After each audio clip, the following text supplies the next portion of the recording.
or neither of us are going to get any money from it. Campbell, it pains me to say it, but you're right for a change. The war's not going to do anybody any good at all. But the thing is, it's the king's got his own ideas about how to fight wars. Oh, he's got this Oliver Sinclair. Have you heard the rumours? Aye, I've heard the rumours, all right. I think everybody in Scotland's heard the rumours about the king and Oliver Sinclair. More importantly, he now talks, apparently, in private with Oliver Sinclair about him taking command of the army. How do you think we lords are going to react to that? Not too good at all. My lords and ladies, please forgive just for... Our minds are away all over the place here. The king, you know, we're on the verge of warfare with England, again, because of the king's refusal to meet with Henry VIII. And of course, Campbell here didn't improve matters when he gave Sir Ralph Sadler, the English ambassador, the runaround, took him to Glasgow and pretended it was Stirling, for goodness sake. But the sad thing is, Sadler fell for it until 2 days later when he was approached and he was actually told where he was to watch his English tongue. Give the king some credit. I think he has a genuine fear that had he met Henry over the border, he'd have been taken prisoner. Henry was perfectly capable of doing that. That is so. Well, anyway, first of all, before the king comes in, is there anybody actually here from England today that's willing to admit it? Do not be frightened. We will only give you 5 years' sentence in the lower dungeon. Hands up if you're from England. You are. My God, madam, what a fine filly you are, eh? My God, I have to say, madam, they produce them well in England. Campbell! Perhaps an assignation behind the stables later. And do Campbell! bring 2 friends. Put her down, you never know where she's been. Well, we do know it's England. And you boys and girls, are you fine when the king comes in? You won't be afraid of the king. Good men. What about you girls? You're not afraid of the king, are you? I think these 3 young men would make fine soldiers for the king's army. Make fine soldiers indeed. Where are you from, laddie? Scotland, you make a good soldier. Where are you from, son? You're from Scotland, you make a good soldier. Where are you from? Liverpool.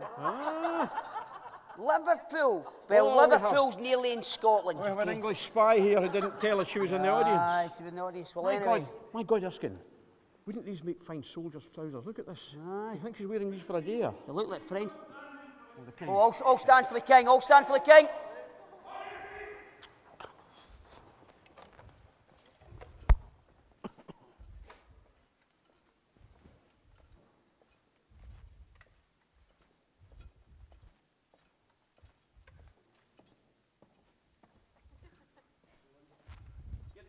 Your Grace. Welcome to Great Hall, Your Grace. Thank you. Your Grace, be your public. Yes, they are sitting. Your Grace, how goes it this day? It goes well, however, affairs of state are pressing. Well, we know, Your Grace, we know, Your Grace. If there's anything, Your Grace, you would like to discuss with Campbell and the rest of your courtiers, however, be aware, Your Grace, we have got an English agent, shall we say. Who? The very front, Your Grace, with a long fine filly, Your Grace, I have to say. Coat. Obviously one of Ralph Sadler's ladies. So my Uncle Henry has thought that I would divulge all my secrets in your bedchamber, enjoying the delights that you can offer. By all means, my dear. It will be delightful, but you will be getting no secrets. The Queen is in the next chamber. I do Your Grace, apologize. Erskine and I have been discussing. You know that we had greatly differ in our views on things. And I admit I require more money, as does Erskine, but I see well how this progression of the problem of England is going. And I would like to say that I would be able to assist in any way I can, Your Grace. My loyalty is unquestionable. Will you provide troops if required? I certainly will. My Highlanders will be at your side, Your Grace. Anything you wish. Will you obey my commands? I will indeed. Will you cross the border if I require it? I will, sir. On one condition. Your Grace, may I... No conditions. Very well, Your Grace. Your Grace, I would like to point out, I couldn't help but overhear with Campbell, that of course you're going to rely on the Highlanders. Your Grace, remember, these Highlanders will stop fighting at the drop of a smell of whiskey. It's not a good idea to recruit the Highlanders, nor the Borderers. You need loyal the Borderers. men. You need loyal men from the lowlands of Scotland, not the Highlanders. Erskine, but don't compare my Highlanders to these roguish Borderers. Your Grace, they're never to be trusted. They've turned against you so often. The Borderers? Yes. The Maxwells, Scots, Kerrs. And as for the Armstrongs, don't get me started on the Armstrongs. Your Grace, I would also like to suggest you do not cross the border. Your Grace, take Why? it from... Because I am a soldier, Your Grace. I am a soldier, I know. We want to draw the English up here to this area of Stirling. We want to draw them to the edge of the Highlands. It makes it easier for Campbell, and more importantly for him, makes it cheaper for him, Your Grace. Your Grace, take him in here. The further we get him from London, the better. Your uncle grows fat and lazy. He's not going to provide his army to march this far north, Your Grace. We will have it should they invade. Hold, Erskine, hold. If we cross the border, on the other hand, there will be ample revelry for our troops. There will be pillage, looting for my men. Oh, Campbell, you know my Highland... the money. I ask you, my lords and ladies, who here truthfully thinks we should draw the English up to this area? All those in favour, raise your hand. But Erskine, The Scottish public are if we pull Henry's troops up, you can guarantee there's going to be Europeans in them. Surely I run the risk of them rampaging through my own towns, destroying my villages, destroying my crops. Is it not better to take the fight into England? Look at it this way, Your Grace. If we go over the border and we lose over the border, that doesn't just leave the borders open to devastation. It leaves the whole of the damn country. Erskine, on the other hand, His Grace is correct. Have we not suffered enough on the border? Our abbeys pillaged and burned by the English? Listen, no. We can build more churches. We can provide plenty more abbots. Oh, and where is the money coming from for that? You are the very man who's demanding money for the army that the king doesn't have. But, Campbell, I thought you and I had an agreement. My lords and ladies, I am putting it to you that we are better fighting the army of England should they decide to come over right here to this area. You're talking about the English of Europeans. Your Grace, we've been provided with some of the finest French armour and, of course, the muskets you won this earlier on. Captain Lundy is an expert in this warfare in the field. Erskine, you saw these firelock things that they were using there. They are totally unreliable. The English archers are far better equipped to deal with these men than ours are. You have the cannon also.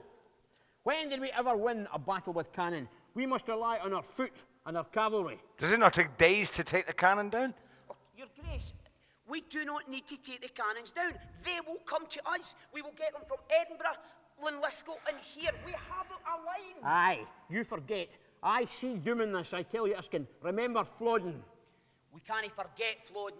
We can't forget Flodden. Nobody will forget Flodden. Surely... This man here still thinks that bows and arrows, pieces of wood and bits of string, and jagged sticks are the way to fight battle. Who's with me with gunpowder? Who's in favour of jagged sticks? The Highlanders. You fools. You fools. Don't you understand the bow is still mightier than these firelocks? Erskine, You've seen I'm them not a work military yourself. man. But think about this. If we go into Northern England, we take Carlisle, should we get defeated there, we can retreat. But if we pull them north and we get defeated here, there is nothing to stop them. Your Grace, they want nothing beyond Stirling. Your Grace, the further they are from London, the better. When they have over the border, they have Carlisle, they have Eyemouth, and of course they have Norham to rely on supply lines. Erskine. This far north, they have nothing. Erskine, why are we being involved in this in the first place? Simply because the French have requested support through the Old Alliance, because England has attacked France. How many times have we invaded England? Your own father invaded England at a whim of the French, and what happened? We lost at Flodden. Dare we repeat such an accident again? You always step the mark. My father honoured a treaty. Would you have us Scots renege on treaties like Henry does? Aye, Campbell, would you? Nay, sir. I would not renege on a treaty, but there are ways of doing it. We set foot in England, and no more. We don't confront an open army. We draw them north. The public has spoken. Lundy. Yes, What is your opinion? That the same as my mine? opinion, Your Grace, I agree with Lord Erskine. We must draw them into a battle in our own terms. We can't fight them in England. Men fight harder and stouter when they're defending their own homes. Here, here. Will we fight harder to defend our own land? Are you surprised this man Lundy is in Erskine's pay? The only way you will win this battle is with billhooks, shoulder to shoulder, wielded by stout Lowlanders. Put no faith in this Highland rabble. They are undisciplined and they don't have the guts to stand in a pitched battle. Lies. Lundy, you know as well as I do that the English are the experts with the billhooks. Your men are only become acquainted with these recently. And that's why we must draw them onto our ground. We must pull them into a battle that we make the terms. We can't fight them in their own ground. We'll be destroyed. What happens then, Your Grace? You've lost your army. Lundy, The whole country is show the king. Show the king what we can do. I urge caution. Anderson! The only way you will win, Your Grace, is if stout men like this are wielding their billhooks, shoulder to shoulder. Tighten up! Right next to each other, with all their weapons presented in a solid wall of spikes. And all we have to do is stand and kill them as they run towards us, Your Grace. As soon as they come into range, through the eye, up into the brain, twist and rip free. Through the mouth, severing the tongue, out the back of the head, Your Grace. Excuse me. Yes, my Being lord. English, you'll need bigger pikes for their mouth. Good point. Good point. Top of that, straight into the throat, Your Grace. Sever their windpipe, leave them to drown in their own blood. And if all that fails, into the guts and twist repeatedly, wrapping the organs around the bill's head and ripping them from their body. No man will stand with his guts on the floor at his feet, Your Grace.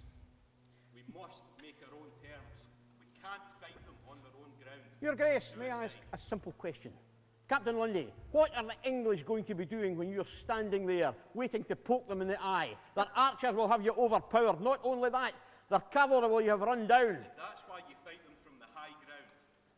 Lundy, Archers can't shoot uphill, cavalry can't charge uphill. I also have information, Your Grace, through Ralph Sadler by getting him drunk in Glasgow, which was an ingenious idea for Your Grace, incidentally. Ralph Sadler tells me that the English are moving more and more towards a heavy cannon, falconets, they call them. And these cannons are light, manoeuvrable, and Henry is purchasing several hundred, as we speak, from makers in the lowlands of Germany and the Dutch provinces. And what do we have to counter this? We have our men, we have their pikes, we have the muskets from Swiss, from the land of the Swiss, and of course, we have good, stout lowland men. These will stand against cannon. You jest, Erskine. We are not suggesting these men stand against the cannon. That's what your Highlanders are for, Campbell. Your Highlanders Nay, are to Erskine. stand against the cannon. Nay, Erskine. Because I can guarantee, Your Grace, as soon as they see a baggage cart, the Highlanders will run towards it. We will be first in the charge, but not towards the baggage cart, towards the English. Die. Unlike your lowlanders, who have run more often than our men have. How dare you? How dare you? Remember Flodden, how many of you were captured and taken prisoners, slaughtered there? None of us were taken prisoner because we fought to the last. You two bicker like women. We do not. Am I to expect that you two are going to lead the army?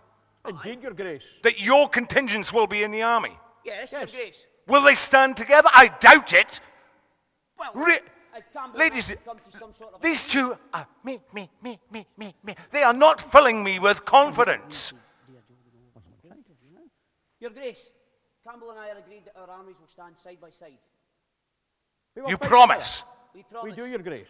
My army will probably be more in front of the Highlanders, but we will stand side by side. Only to begin with, we can run faster than you. Oh, towards the enemy. see?